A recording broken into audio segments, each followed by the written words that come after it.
On December 22, 1944, at 11:30 a.m. in Bastogne, Belgium, icy vapors lingered in the frigid atmosphere as Lieutenant Colonel Harry Card observed 4 German officers advancing across the snow-covered ground. Their white flag stood out sharply amid the ruined terrain. In their possession was a dispatch destined to resonate across the ages, an ultimatum insisting on capitulation, laced with the arrogant assurance of impending triumph. The tide of battle was shifting. This occasion saw U.S. forces in and around Bastogne hemmed in by formidable German armored formations.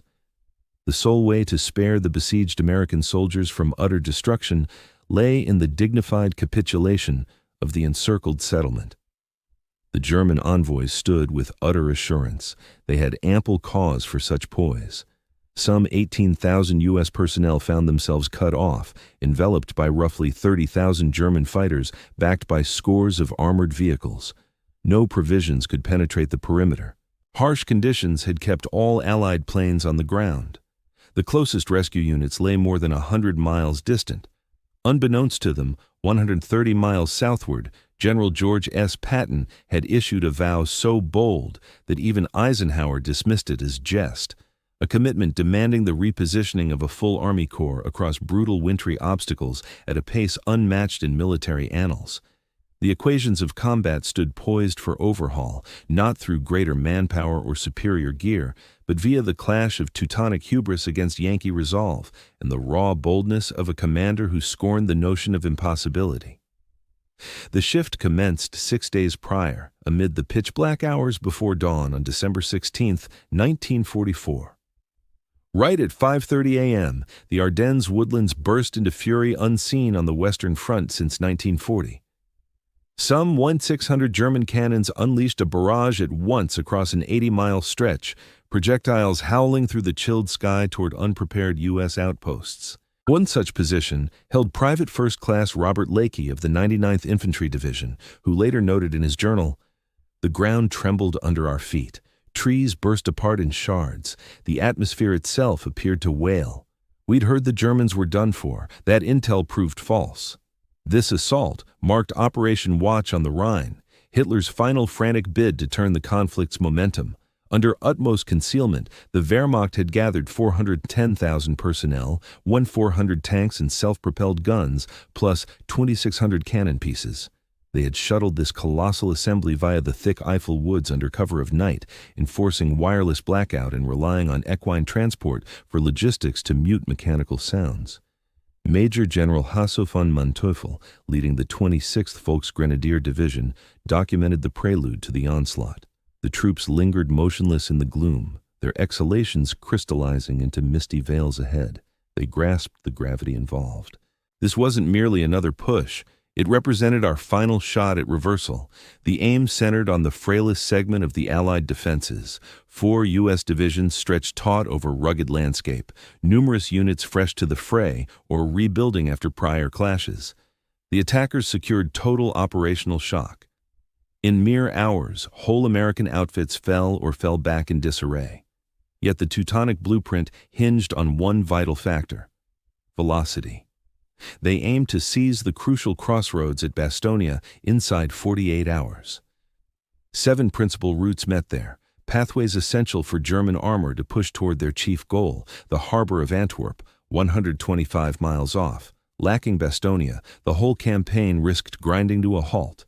General Dietrich von Saucken's 47th Panzer Corps bore the mission of capturing Bastogne. His command proved imposing. The crack 2nd Panzer Division boasting 88 tanks and storm guns, the battle-hardened Panzer Lehr Division with 57 tanks, and the 26th Volksgrenadier Division fielding 17,000 foot soldiers. Hurtling toward that same prize from the contrary flank came the 101st Airborne Division, the famed Screaming Eagles. They had paused in Rennes, France, mending after 72 days of fighting in the Netherlands when orders arrived, devoid of cold-weather gear, with zero prep time. Simply seize arms and board the transports. By 9 p.m. on December 17th, with temps plunging to 14-degree Fahrenheit, initial vehicles bearing the 101st Airborne lumbered onward through the blackness en route to Bastogne. Private Donald Burkett from the 506th Parachute Infantry Regiment recalled the trek in stark detail. We overtook infinite lines of U.S. soldiers streaming rearward in withdrawal. A few lacked rifles, plenty went bareheaded. They yelled into the void at us, turn around, they'll wipe you out." A trooper, gaze bulging with dread, clutched my sleeve and warned, "Hordes of them out there, tigers, panthers, the works." I shoved him off. Retreat wasn't an option.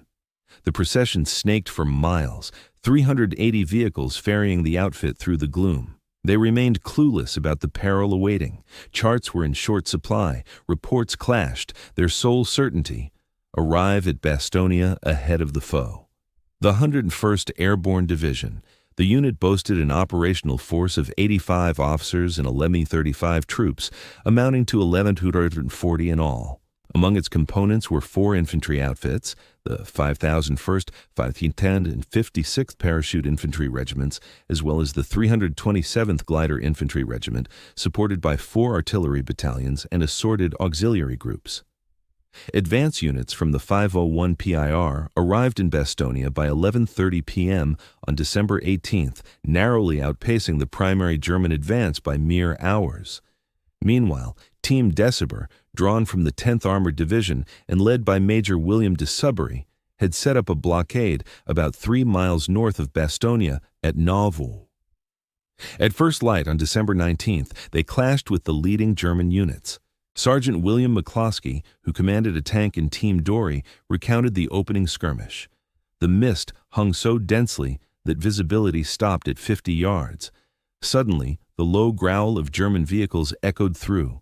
As the initial Panther tank loomed out of the haze, it seemed like some beast from a nightmare. Our 75mm shells glanced harmlessly off its frontal plating, ricocheting like toys. We needed to draw them in, perilously near, before striking at their flanks. Fighting around Nouville continued throughout the day.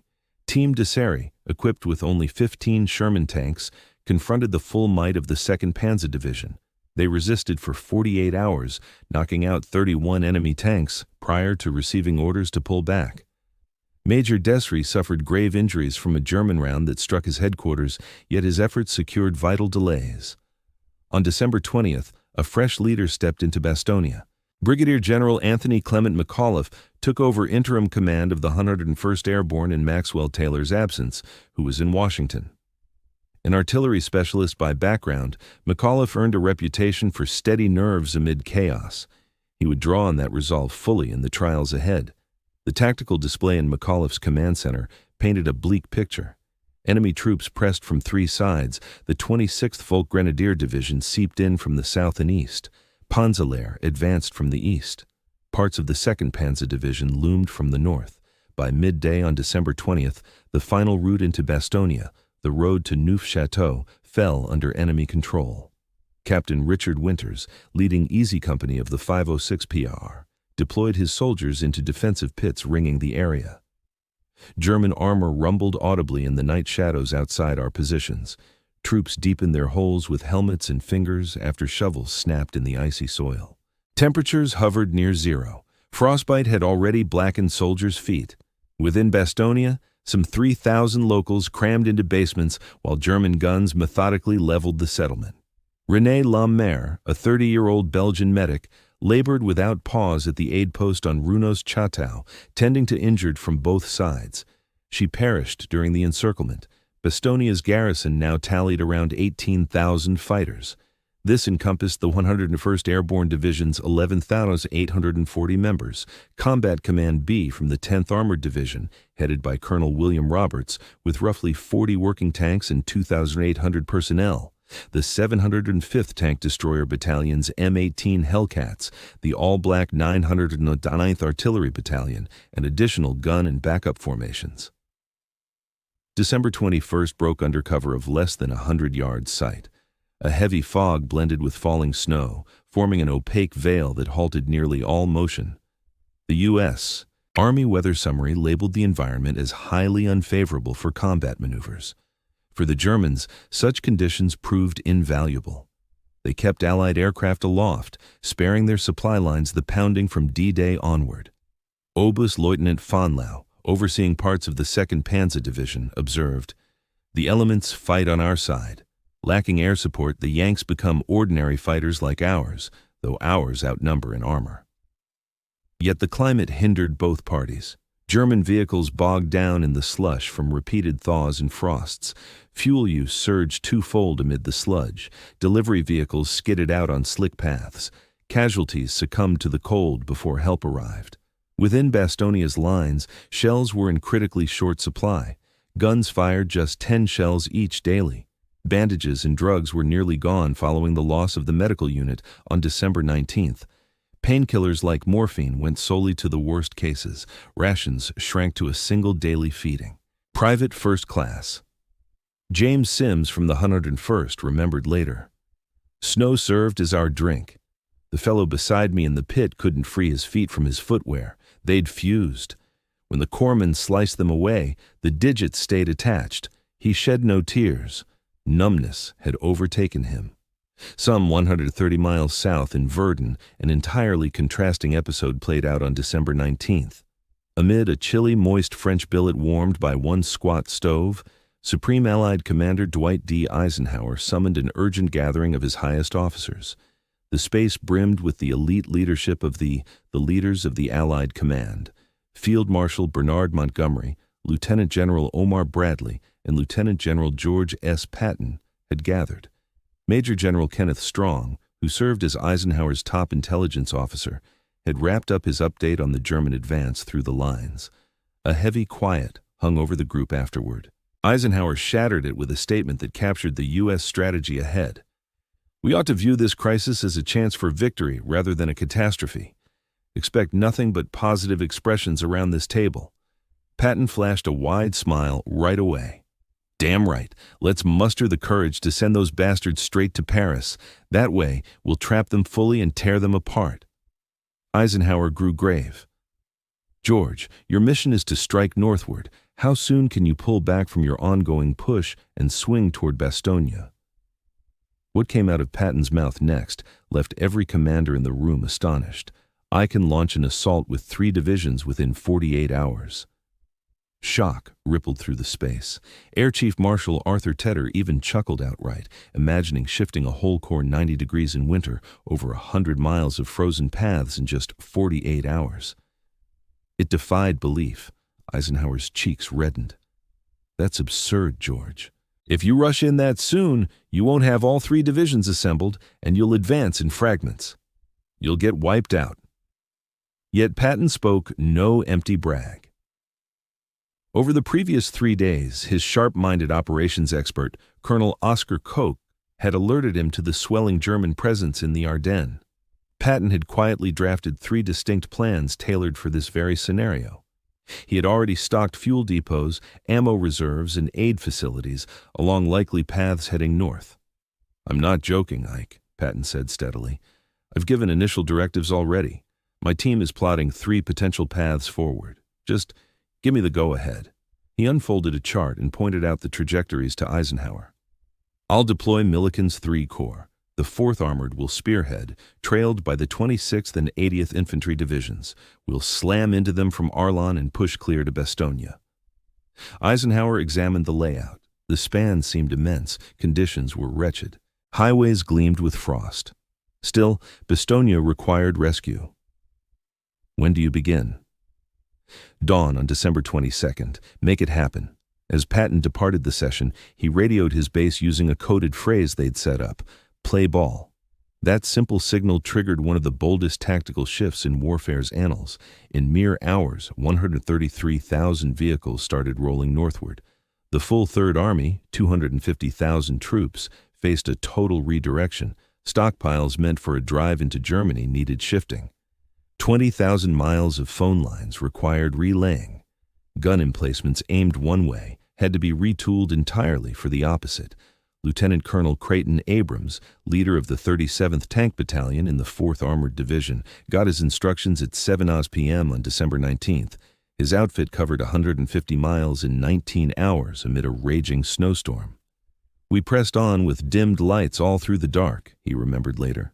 Tank leaders perched in open hatches, chilled to the bone, directing blinded drivers on the path. Soldiers dozed off on their feet and needed rough shakes to rouse. The supply effort boggled the mind. Every Sherman guzzled 175 gallons of gas for the trip. The outfit demanded 50,000 gallons simply to hit the assembly point. Tanker rigs churned nonstop, plenty skidding into roadside gullies on the glare ice. When vehicles failed, crews siphoned fuel manually with 5-gallon jerry cans. Master Sergeant Frank Perconte from the 4th Armored Maintenance Outfit toiled without pause for 72 hours. We swapped track pads on the tanks even as they edged into line. Guys' fingers stuck fast to the steel. There were times flesh tore loose when they yanked free, but no one quit. Everyone understood those airborne troops trapped in Bastogne were relying on our speed. In Bastogne itself, things teetered on the brink. The defensive ring had contracted below 16 miles. Enemy guns locked onto each defensive spot. Field hospitals brimmed with casualties. At 11:30 a.m. on December 22nd, a quartet of German officers neared the U.S. positions, waving a truce banner. They encountered troops from F Company, 327th Glider Infantry Regiment. The delegation included Major Oskar von der Heide from the 47th Panzer Corps, Lieutenant Helmuth von Henrizi of the Panzer Operations Branch, plus 2 privates from the 901st Panzer Grenadier Regiment. Major von der Heide bore a formal demand printed on 2 pages, one in English and one in German. The English copy came from a British machine with German accents scribbled in manually. Once escorted to the HQ in the Belgian barracks basement, the note went straight to General Anthony McAuliffe, who was dozing off briefly. When Lieutenant Colonel Ned Moore roused him with word that the Germans dispatched envoys to accept our capitulation, McAuliffe's snap retort was nuts. His aides clustered close as he scanned the German broadcast echoed loudly across the lines, proclaiming the dire straits of the U.S. troops and cautioning that their heavy guns stood poised to obliterate the American ranks, with unconditional capitulation as the sole path to avoiding complete destruction. When Colonel Moore inquired about the appropriate reply, McAuliffe appeared truly stumped. "Honestly, I'm not sure how to respond," he admitted. Then, Lieutenant Colonel Harry Card chimed in. "Your initial remark can't be topped, sir." McAuliffe chuckled. "You mean nuts?" The officers in the room burst into supportive laughter. Settling, we fully anticipated the surrender demand being turned down.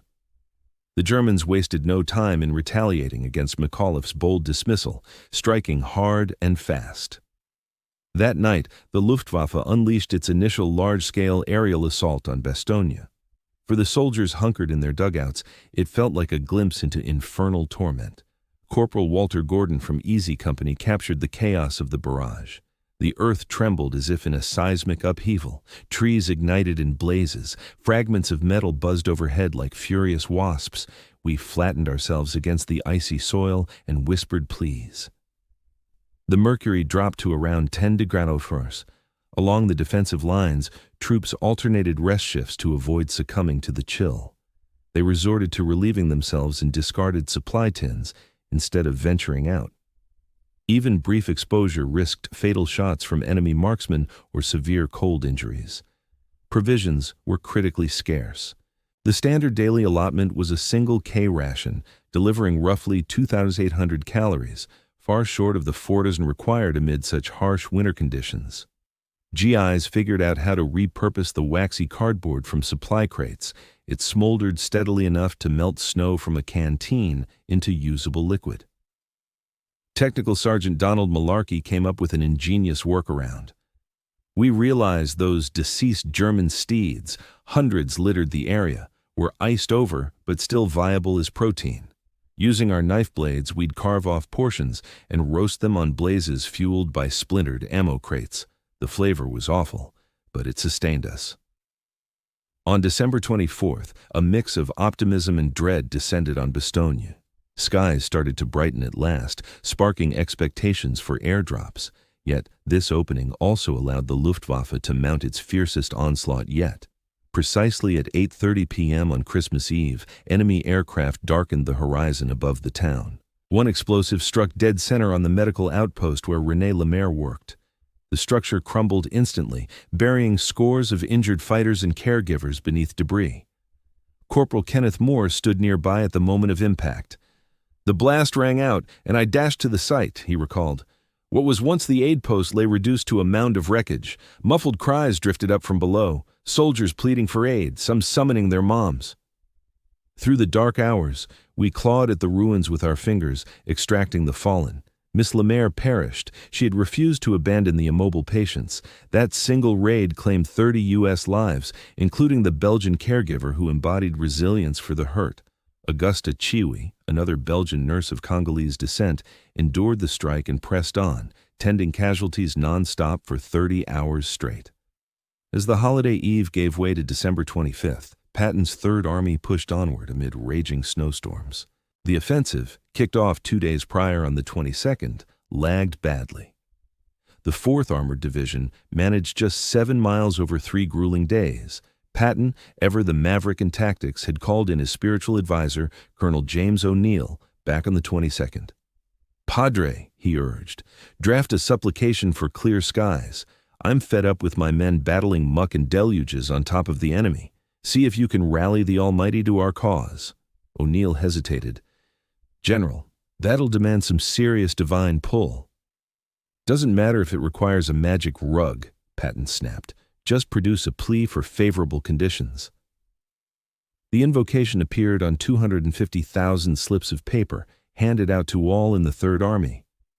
"O Lord, boundless in mercy, we implore your benevolence to halt these relentless downpours that have plagued us. Bestow upon us skies fit for combat, be it by your hand or mere atmospheric fortune." The morning of the 23rd arrived pristine and bright. After a solid week of thick mists and flurries, sunlight pierced the veil at last. The sudden shift seemed heaven-sent. Visibility leaped to 10 miles. The temperatures climbed above freezing for the initial time in 7 days. Even more crucially, Allied aircraft were now able to take to the skies. At 9:50 a.m., the initial Pathfinder planes arrived above Bastogne, releasing tinted smoke to designate landing areas. By 11:50 a.m., C-47 cargo aircraft crowded the heavens, 241 in flawless array. Sergeant Jack Agnew from the Pathfinder unit remembered, "We released purple smoke to indicate the landing spot. Next came the sound, a distant hum building to a thunderous din. Planes darkened the sky, the loveliest view I'd witnessed. Troops in Bastogne broke into cheers. Soldiers emerged from their dugouts swinging helmets overhead, tears flowing freely for many. Isolated for a full week, they now saw salvation filling the air. Initial parachutes unfurled at 11:55 a.m. Aid started pouring from the sky. Rounds for weapons, medical kits, rations, bedding, and above all, shells for cannons. From 446 packages released, 95% got retrieved successfully. Captain James Parker, in charge of logistics for the 101st G4, oversaw the collection. Fighters dashed across shellfire to seize those parcels. I watched a soldier struck by fragments stand again and haul a package to safety, blood pouring from his wound. Yet the Germans stayed active. Flak batteries encircling Bastogne unleashed volleys. The C-47s needed steady, low-altitude paths at 1,000 feet for precise drops. They were prime targets. By December 26th, planes had supplied 127 tons via chutes and 92.4 tons via gliders. The largest operation hit on December 26th, involving 289 aircraft on the Bastogne route. At 2:45 a.m. on Christmas Day, enemy guns fired their fiercest onslaught yet at Bastogne. Over 2 hours, projectiles hammered American lines. Then, at 5:30 a.m., 18 Panzer Mark IV tanks from the 15th Panzer Grenadier Division, backed by foot soldiers in snowy disguises, struck the west edge. Lieutenant Colonel Wolfgang Mahler directed the push. General Kokot's instructions to him were straightforward. Bastogne falls now. It fulfills the Führer's holiday desire. The Panzers shattered the front defenses of Company A, 327th Glider Infantry. Private First Class Kenneth Hendris held the backup position. Tank motors vibrated the earth. In the early light, they resembled beasts. Our rocket shots glanced harmlessly off their plating, yet U.S. forces had sighted anti-tank units ideally.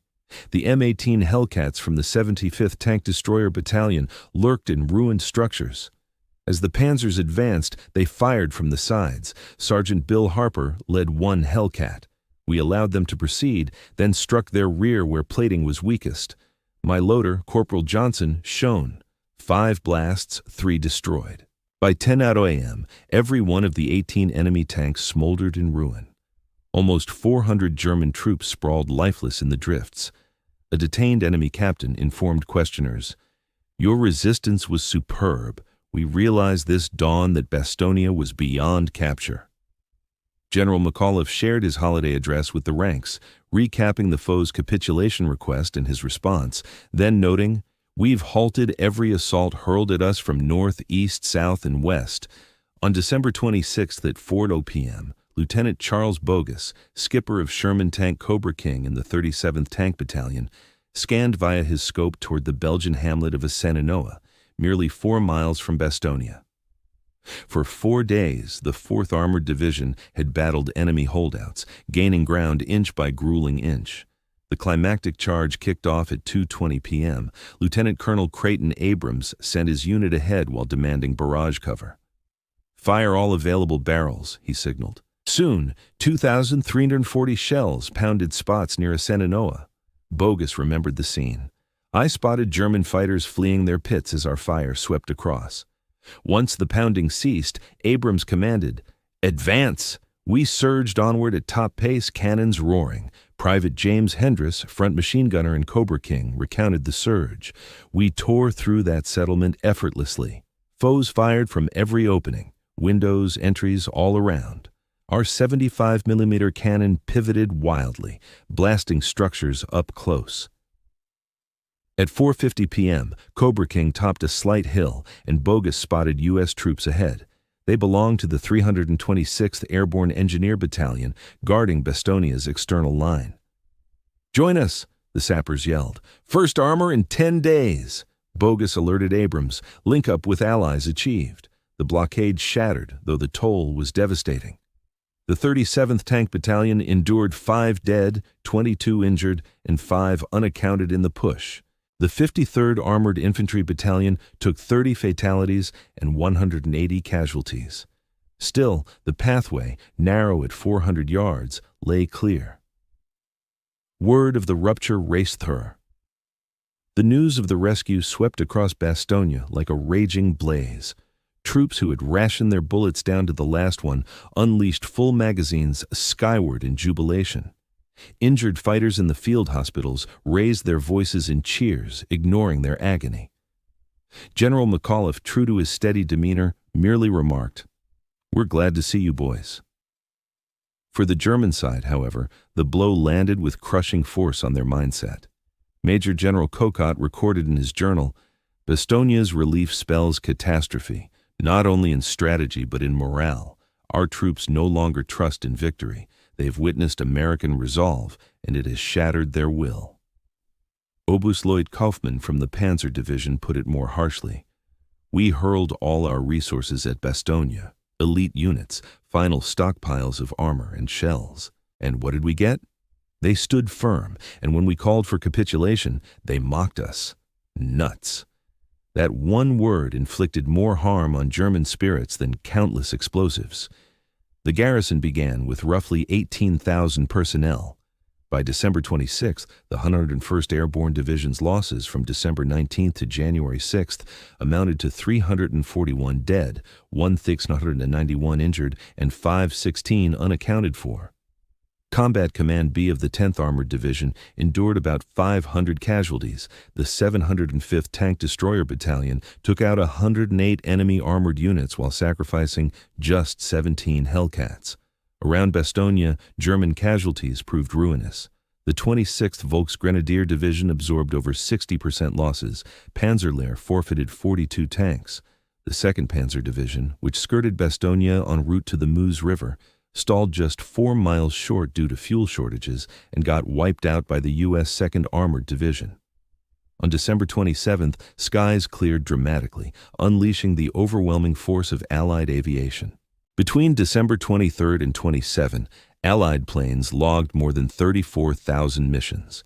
The Luftwaffe, kicking off the assault with 2,000 aircraft, dwindled to under 300 flyable machines in mere days. RAF Flight Lieutenant Pierre Klosterman piloted a Tempest fighter bomber over the fray. We termed it tank plinking. With no German air protection, we'd swoop from 8,000 feet, unleash rockets at 2,000 feet, then climb away. Stretching for miles beneath, German machines blazed fiercely. The fiercest strike hit on December 26th, as 294 RAF Lancaster bombers hammered German lines near St. Vith, unleashing 140 tons of ordnance. Every route within 3 kilometers turned impassable. Unteroffizier Hans Bohm of the 18th Volksgrenadier Division made it through the barrage. The ground exploded violently. Structures crumbled to dust. Soldiers just disappeared, turned to vapor. Once the storm passed, I emerged from my foxhole into a barren wasteland. General McAuliffe gave special thanks to the 19th Tactical Air Command. Without your outstanding support, holding on would have been impossible. Amid the encirclement, a profound shift unfolded in the German ranks, one that Allied analysts pieced together only post-war. Propaganda had primed German troops to expect feeble, pampered Americans fleeing at the hint of real fighting. Yet Bastogne demolished those notions. Gefreiter Wilhelm Hoffmann of the 26th Volksgrenadier penned to his spouse on December 24th. The note turned up with his remains. The Americans defy our briefings. They battle like fiends. Just yesterday, one U.S. machine gun team stalled a whole company for 3 hours. Major Jan Krag of Panzerlehr Division fell into custody on December 27th. His debriefing proved eye-opening. You've triumphed not through superior forces or gear, but sheer grit. At Bastogne, we discovered American troops are true fighters. Though Bastogne's stand dominated the news, Patton'S rescue effort marked an even bolder leap in battlefield tactics. The figures still astonish. Over 72 hours, Patton'S Third Army shifted 250,000 soldiers over more than 100 miles of frozen paths, realigned 133,000 vehicles absent any big snags, strung 20,000 meters of phone lines, opened 70 fresh ammo depots, built 40 gas depots holding 500,000 gallons of fuel, erected 20 aid stations, shipped 4,000 tons of shells, and handed out 62,000 charts. Colonel Oscar Koch, Patton'S intelligence chief, reflected later. Patton'S feat in those 3 days defied possibility. Our estimates pegged even planning such a shift at least 6 days. The key lay in foresight. Few realized Patton had rehearsed this very crisis in war games for 2 weeks straight. While peers scoffed at a German push, Patton directed his team to craft thorough backup strategies. The healthcare feats amid the blockade merit distinct praise. Even with most supplies and staff seized on December 19th, physicians and aides preserved lives at astonishing levels.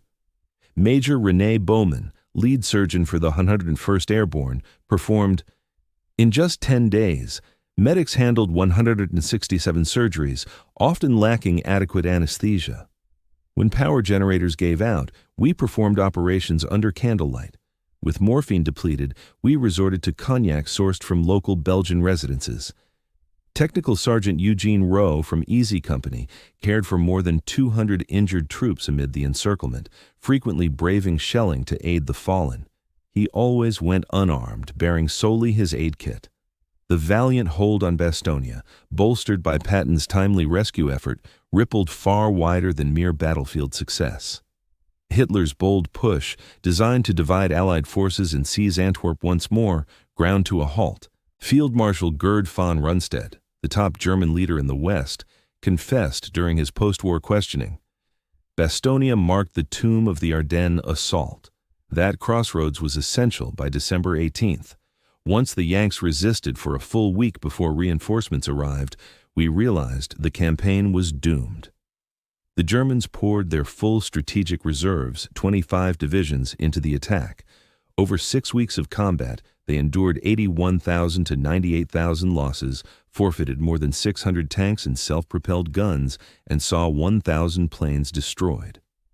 Such blows were irreplaceable for Germany. U.S. tolls were heavy too, roughly 75,000 casualties, including killed, wounded, or missing, with 19,000 fatalities. Yet America could replenish them swiftly. By January 1945, new units streamed in from home at a pace of one weekly. Crucially, the drive depleted Germany's final reserves.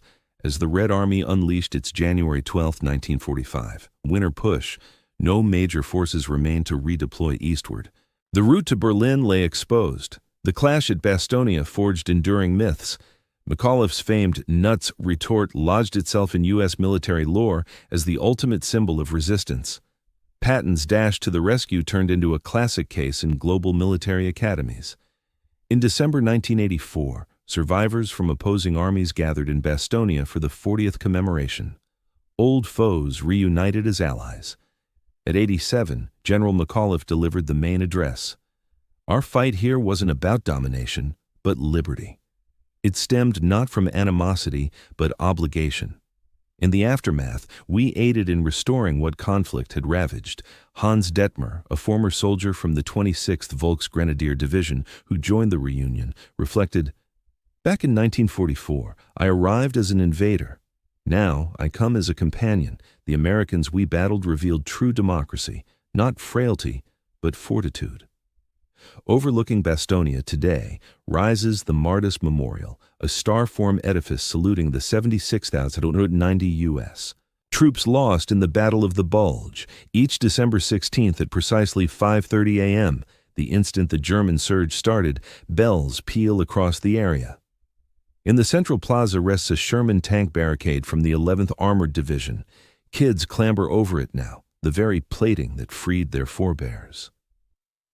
Vincent Speranza, the airborne trooper who delivered beer to the hurt, revisited Bastogne repeatedly before passing. The local brewery brewed an airborne ale to commemorate him. On his last trip in 2019, aged 96, he toasted, "To those lads who stayed behind, to folks who kept the memory alive, to liberty." The Bastogne campaign's raw numbers still astonish. The starting U.S. contingent numbered 18,000, encompassing 11,840 from the 101st Airborne. Combat Command B of the 10th Armored brought 40 working tanks. Overall American losses there hit about 4,500. Germans assigned to Bastogne began with 25,000 to 30,000, swelling to around 55,000. Their dead and wounded near Bastogne topped 15,000, with over 100 tanks abandoned. Patton'S northward-turning army totaled 250,000 troops, shifting 133,000 vehicles. They covered more than 100 miles through harsh winter, piercing enemy lines in 5 days.